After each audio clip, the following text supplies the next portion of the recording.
नमस्ते भाई। प्रज्ञात academy MP में आपका स्वागत है। कैसे हैं आप सब? उम्मीद करते हैं आप सब अच्छे होंगे, लगातार अपनी पढ़ाई कर रहे होंगे। हमारे बहुत से टेलीग्राम में एक ही मैसेज आ रहा था कि सर छात्रावास अधीक्षक की जो भर्ती आने वाली है 5100 के आसपास जो नोटिस वायरल हो रहा है उसमें 5100 पद दिखाए जा रहे हैं। उसकी क्या योग्यता हो सकती है, उसकी क्या आयु सीमा हो सकती है और सैलरी और वेतन क्या मिल सकता है, इस वीडियो में हम बात करेंगे। जो नोटिस वायरल हो रहा है उसमें किसी भी प्रकार की योग्यता का वर्णन नहीं है, आयु सीमा का वर्णन नहीं है, वेतन का तो वर्णन है, लेकिन योग्यता और आयु सीमा का किसी प्रकार का वर्णन नहीं है। राजस्थान में और छत्तीसगढ़ में पिछले 2 साल के अंदर छात्रावास अधीक्षक की भर्ती आई थी। उसमें जो योग्यता थी, जो आयु सीमा थी, इस वीडियो में हम बताएंगे। हो सकता है एमपी सरकार भी उसी बेस पे भर्ती कराए, इसलिए जो मध्य प्रदेश में नोटिस वायरल हो रहा उसके आधार पर नहीं है, क्योंकि उसमें योग्यता और आयु सीमा का कहीं भी वर्णन नहीं है। लेकिन अगर आपको जानना है कि जो राजस्थान में भर्ती हुई थी और छत्तीसगढ़ में भर्ती हुई थी उसमें क्या योग्यता थी, क्या आयु सीमा थी, क्योंकि व्यापम वे पिछले दूसरे राज्यों का नकल ही करता है, उसके तहत ही अपनी योग्यता और आयु सीमा बनाएगा। अगर आपको वीडियो देखना अच्छी लगे तो वीडियो को लाइक कर दीजिएगा। पहले ही बता दिया गया है कि जो नोटिस में किसी भी प्रकार की योग्यता आयु सीमा का वर्णन नहीं है।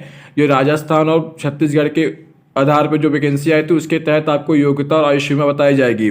इसलिए अगर आपको वीडियो अच्छी लगे तो वीडियो को लाइक कर दीजिएगा। प्रज्ञात एकेडमी एमपी में अगर पहली बार प्रज्ञात एकेडमी एमपी को सब्सक्राइब कर लीजिएगा। आप हमारे टेलीग्राम प्रज्ञात एकेडमी एमपी के टेलीग्राम चैनल से जुड़ सकते हैं। जो आपको जो 5100 पदों का PDF है आपको उस टेलीग्राम में दे दिया जाएगा। चलिए शुरू करते हैं आज की वीडियो को। सबसे पहले देखते हैं योग्यता क्या थी जो राजस्थान में भर्ती आई थी। उसकी योग्यता आपकी थी 12वीं पास और ग्रेजुएशन। कहीं कहीं किसी भी 4-5 प्रकार की पोस्ट थी। किसी पोस्ट में 12वीं पास मांगा गया था, अधिकतर पोस्टों में ग्रेजुएशन मांगा गया था। अगर आपके पास ग्रेजुएशन है तो आप इस जितनी भी भर्ती आएंगी 5100 के तहत उसमें सभी में आप लोग फार्म भर पाएंगे। छात्रावास अधीक्षक में अगर आपके पास ग्रेजुएशन है तो आप सभी भर्ती में फार्म भर पाएंगे। लेकिन कुछ पोस्ट में 12वीं पास भी चाहिए था, इसलिए जो लोग अभी 12वीं पास हुए वो लोग भी कुछ भर्तियों में फार्म भर सकते हैं। लेकिन जिनके पास ग्रेजुएशन है, जो 5100 कुल पद आएंगे सभी में फार्म भर सकते हैं। लेकिन जो छत्तीसगढ़ में पर साल वैकेंसी लास्ट ईयर वैकेंसी आई तो उसमें 12वीं पास के साथ ग्रेजुएशन के साथ साथ बेसिक कंप्यूटर नॉलेज यानी 1 साल का डिप्लोमा भी मांगा गया था। यानी DCA हो, PGDCA हो आपके पास या कंप्यूटर की कोई डिग्री हो, तब आपको छत्तीसगढ़ में जो वैकेंसी आई तो उसमें फॉर्म भर सकते हैं। लेकिन राजस्थान में सिर्फ 12वीं पास और ग्रेजुएशन मांगा गया था। लेकिन छत्तीसगढ़ में जब छात्रावास अधीक्षक की भर्ती आई तो उसमें 1 वर्षीय डिप्लोमा भी मांगा गया था कंप्यूटर का। इसलिए अगर आपके पास समय हो तो डिप्लोमा जरूर कर लीजिए, क्योंकि वैकेंसी अभी आएगी। क्योंकि अभी नोटिस वायरल हुआ है, धीरे धीरे हो सकता है वैकेंसी आए। अभी वैकेंसी कब आएगी कोई कंफर्म नहीं है। कोचिंग वाले अपना धंधा चलाने के लिए वैकेंसी ला दिए हैं कि वैकेंसी कल आ रही है, आप हमारा कोर्स खरीद लीजिए।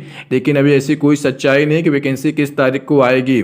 ये जरूर है कि नोटिस वायरल हो रहा है तो वैकेंसी आज नहीं तो कल आएगी। हो सकता है 1 साल लग जाए, 6 महीने लग जाए, 5 महीने लग जाए, लेकिन ये है कि वैकेंसी जरूर आएगा।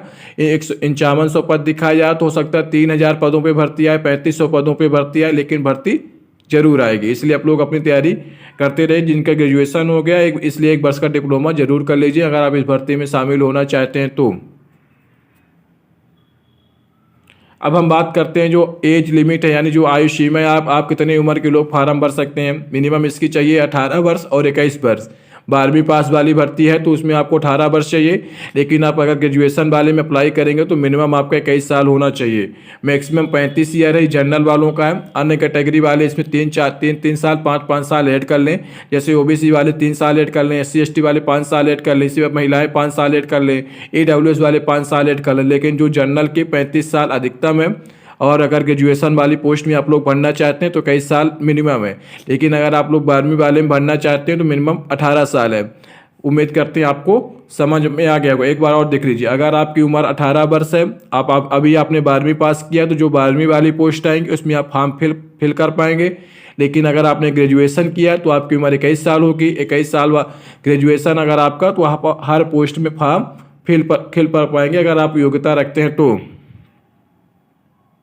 अब हम बात करते हैं कि सैलरी अधिकतर पोस्टों में 5200 से लेके 20,200 के बीच में है, 20,200 रुपये के बीच में है।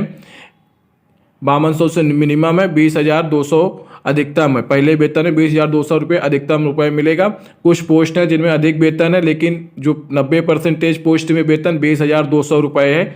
बहुत सी कोचिंग वाले बता रहे हैं कि इसमें वेतन मिलेगी, इसमें 2 लाख वेतन मिलेगी, साफी अफवाह है पूरी तरह से। आप कोई भी मध्य प्रदेश का डिपार्टमेंट छात्रावास अधीक्षक भर्ती जो राजस्थान में भर्ती आई थी, छत्तीसगढ़ में आई थी, उसमें 20,200 मिल रहा था। तो मध्य प्रदेश में कैसे 1 लाख रुपए सरकार दे सकती है? सरकार का बजट भी नहीं है, इसलिए आप लोग उनकी अफवाहों पर ध्यान ना दें। वो अपना कोर्स बेचने के लिए आपको अफवाह में उड़ाएंगे, लेकिन आपको जब तक नोटिफिकेशन नहीं आ जाता, नोटिफिकेशन आएगा तो आपको पढ़ने का समय मिलेगा। अगर आप पढ़ना भी चाहते हैं तो कुछ कोर्स सब्जेक्ट है जैसे मैथ, रीजनिंग, साइंस, हिंदी, अंग्रेजी, जीके, सबसे पहले आप इनको कवर कर लीजिए। यही मेन 100 नंबर का पेपर होगा तो 75 से 80 नंबर आपको इन्हीं टॉपिक से पूछा जाएगा, जैसे मैथ से, रीजनिंग से, हिंदी से, अंग्रेजी से, साइंस से और जीके से। हो सकता है आपको एक आध विषय स्पेशल जोड़ दिया जाए तो उसको आप पेपर जब नोटिफिकेशन आ जाएगा उसके बाद पढ़ लेंगे, लेकिन उसके पहले आपको हिंदी कंप्लीट कर लीजिए, रीजनिंग कंप्लीट कर लीजिए, हिंदी कंप्लीट कर लीजिए, मैथ कंप्लीट कर लीजिए, इंग्लिश हो सकता है ना आए, लेकिन फिर भी थोड़ा थोड़ा इंग्लिश पढ़ते रहिए कि हो सकता है अंग्रेजी आ भी जाए, लेकिन चांस बहुत कम है अंग्रेजी आने की, क्योंकि पिछले जो राजस्थान में भर्ती हुई थी उसमें अंग्रेजी नहीं आई थी। लेकिन छत्तीसगढ़ वाले में 4 नंबर या 5 नंबर का अंग्रेजी कहीं कहीं पूछा गया, तो सिलेबस में बढ़ना नहीं था, फिर भी 4 से 5 नंबर पेपर में अंग्रेजी भी पूछा गया था, इसलिए अंग्रेजी पढ़ने की भी आवश्यकता नहीं है। लेकिन हिंदी को, कंप्यूटर को, मैथ को, रीजनिंग को और जीके और जीएस और साइंस को, कंप्यूटर विशेष ध्यान रखिए, कोई भी वैकेंसी आएगी कंप्यूटर पूछा ही जाएगा, क्योंकि ये आईटी का ज़माना है, आपको कंप्यूटर के ऊपर ही काम करना पड़ेगा, इसलिए कंप्यूटर आपको हर हाल में आना चाहिए। कंप्यूटर की डिग्री ले लीजिए, कंप्यूटर को लगातार पढ़ते रहिए। कंप्यूटर कहीं ना कहीं हर पेपर में पूछा जाएगा, जैसे पटवारी का पेपर है उसमें भी कंप्यूटर पूछा गया, इसी प्रकार अभी ग्रुप 4 का पेपर है उसमें कंप्यूटर पूछा गया। एमपी पुलिस के पेपर में हर बार 2 से 3 नंबर कंप्यूटर के पूछे जाते हैं। एमपीएसआई का सिलेबस आएगा उसमें विशेषकर कंप्यूटर पूछा ही जाएगा, इसलिए आप लोग कंप्यूटर पर विशेष कमांड रख लीजिए जिससे आपका पेपर देने में आसानी हो। सबसे पहले आपको हिंदी कंप्लीट कर लीजिए, कंप्यूटर, रीजनिंग, ये टॉपिक सरल है। उसके बाद आप मैथ में, फिर जीके जीएस उसके बाद कर लीजिएगा, लेकिन तो स्टार्टिंग के हिंदी, रीजनिंग और कंप्यूटर ये टॉपिक सरल है, इनको सबसे पहले कर लीजिए जिससे नोटिफिकेशन आने से पहले आपकी आधी तैयारी हो जाए। ये थी संपूर्ण जानकारी। अगर आपको वीडियो अच्छी लगी तो वीडियो को लाइक कर दीजिएगा। एक बार और बता देते हैं क्या क्या संपूर्ण जानकारी इस वीडियो में दिया गया। अगर आप 12वीं पास हैं तो कुछ पोस्ट में अप्लाई कर पाएंगे, अगर आप ग्रेजुएशन हैं तो सारी पोस्ट में अप्लाई कर पाएंगे। कुछ पोस्टों में कंप्यूटर की विशेष डिग्री भी मांगी गई थी, इसलिए अगर आपके पास डिप्लोमा है तो आप सारी पोस्ट में अप्लाई कर पाएंगे जो कंप्यूटर वाली रहेंगे उसमें भी। जहाँ तक मिनिमम एज के लिए, अगर आप 12वीं पास पोस्ट के लिए अप्लाई करेंगे तो 18 वर्ष और मिनिमम अधिकतम 35 वर्ष। अगर आप ग्रेजुएशन वाली पोस्ट के लिए अप्लाई करेंगे तो मिनिमम 21 वर्ष, अधिकतम 35 वर्ष। ये जनरल कैटेगरी के लिए। आप अगर अन्य कैटेगरी से आते हैं तो उसमें किसी में 3 वर्ष जोड़ा जाता है, किसी में 5 वर्ष जोड़ा जाता है, इसलिए अपने कैटेगरी के अनुसार आप लोग अपनी उम्र का अंदाजा लगा सकते हैं।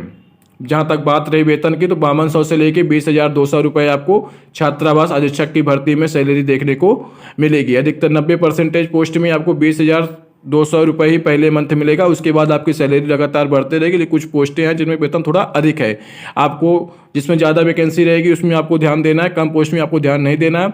आपका सिलेबस हो सकता है हिंदी, जैसे राजस्थान में जो भर्ती आई तो उसमें हिंदी पूछा गया था, कंप्यूटर पूछा गया था, रीजनिंग पूछा गया था, मैथ, जीके जीएस और साइंस, ये 5 से 6 सब्जेक्ट है, ये कोर सब्जेक्ट है। आप इनको सबसे पहले कंप्लीट कर लीजिए जिससे आपकी तैयारी मजबूत हो सके। अगर आपको लगे कि वीडियो में सही जानकारी दे दी गई है, आपको भटकाया नहीं गया है, अपना कोर्स नहीं बेचा गया है, तो आप चैनल को सब्सक्राइब कर लीजिए, प्रजात अकादमी एमपी को सब्सक्राइब कर लीजिए, वीडियो को भी लाइक कर दीजिए। अगर आप लोग कमेंट करेंगे तो जो आपके कोर्स सब्जेक्ट हैं उनकी क्लासें भी आपको डेली आपको PYQ बेस के आधार पर चालू कर दी जाएगी, लेकिन आपको एक ही शर्त है, कमेंट करना पड़ेगा। वीडियो अच्छी लगी वीडियो को लाइक कर दीजिएगा।